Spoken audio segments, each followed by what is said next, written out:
This is Cobran. For more Final Fantasy XIV lore and theory, be sure to like and subscribe to our channel.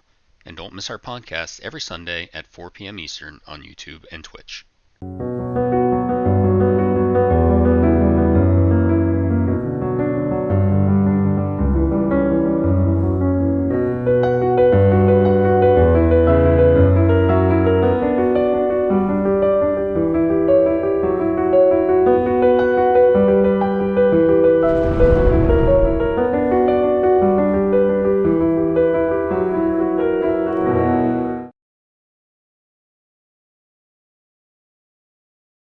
As the first Astral Era drew to a close, the fifth was rejoined with the Source, and the 13th left a dark, aether-starved void.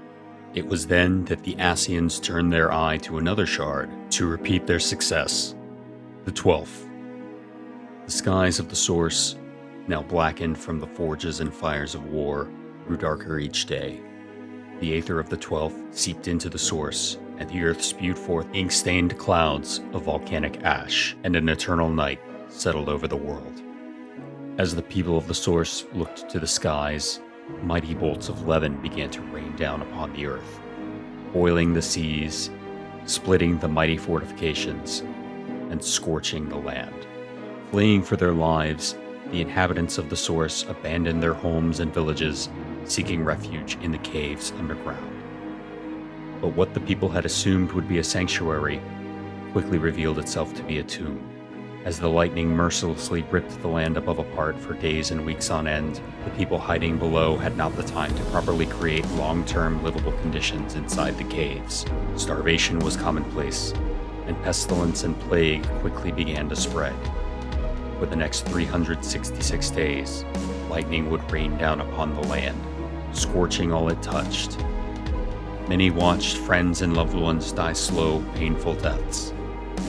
Bereft of all else, people huddled in the darkness below were left with one last recourse: prayer. The survivors cried out in desperate prayer to the gods to save them. And as if in answer, some of the survivors discovered they had the ability to create simple spells. Some could heal the sick, others grow food, others still summon clean water from the very earth itself. In the minds of the people, there could be only one explanation. Having cleansed the land of the faithless, the most faithful among mankind had been rewarded with the power to create miracles.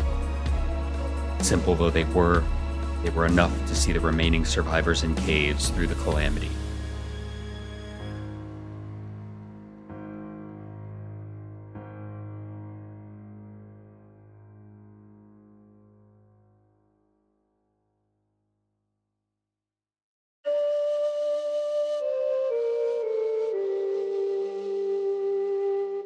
The skies eventually cleared, and the lightning stopped.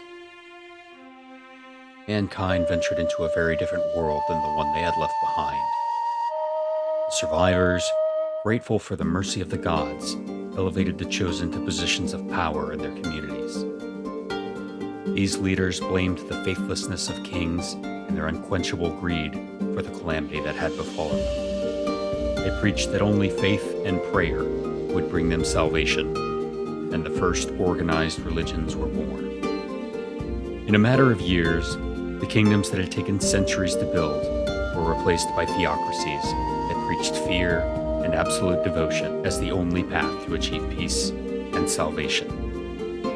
Eager to prove their worth to the gods, the people built massive temples, monuments, and effigies. Each sought to outdo the other with increasingly ornate adornments, and so perfected the arts of painting and goldsmithing. Revolutions in architecture allowed these temples and effigies to reach the very heavens so as to be closer to the gods. To protect their sacred places, mankind learned to forge steel, and it was not long until that steel met with the steel of others who believed in different gods and other paths to salvation. Facing these threats to their rule, the Church maintained absolute power throughout the realm. In a desire for more control, a dark age of holy wars began. Cleansings became commonplace. Communities turned inward on themselves to root out witches and burn them at the stake. Thousands died as whole towns were razed and children bought and sold into slavery. As more and more were drafted to war, none were left in the few farms that had not been razed. Crops withered and died in the fields, leaving those left behind to starve. Seeking to escape endless wars and famine, refugees fled across the southern seas and settled the lands of the southern continent, which would become known as Mericidia. There, two of Midgardstormer's children, Bahamut and Tiamat, had made their home. Initially fearful of the creatures, mankind kept their distance. Yet as time passed, more and more people came to settle the land, eventually dividing the continent among themselves. For a time, there was peace, but as their numbers continued to grow, conflict was inevitable. Blood was answered with blood in a seemingly never-ending cycle, until mankind approached the dragons to intercede. Bahamut agreed, and through his wisdom, peace settled across the southern lands once more. Meanwhile, on the three great continents, the victors grew fat and rich from their conquests. Yet there remained nothing to spend their newly gained wealth on. But they persisted on the path, fueled by faith that the gods would elevate them above adversity, as they had done before. But as the endless wars raged on, the rains gradually ceased, and the sun grew larger in the sky. Verdant fields and lush forests were reduced to dust-choked wastelands, and the people who relied on them for their livelihoods were stricken by famine. The Third Umbral Era had finally